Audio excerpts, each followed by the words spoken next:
বর্ষাকাল আসলেই গ্রামের নদ নদী খাল বিল মাঠঘাট সব জায়গাতেই পানিতে টইটম্বুর হয়ে যায়।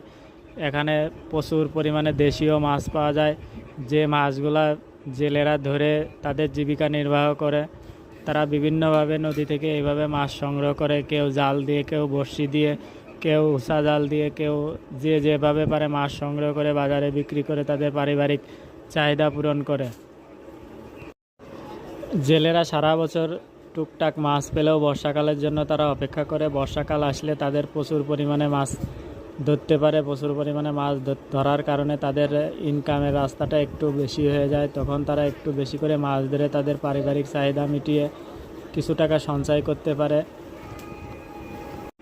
বর্ষাকালে নদীতে চিংড়ি, পাবদা আর বোয়াল, ইলিশ সব ধরনের মাছ পাওয়া যায়, যে কারণে এই মাছগুলোর খুব চাহিদা।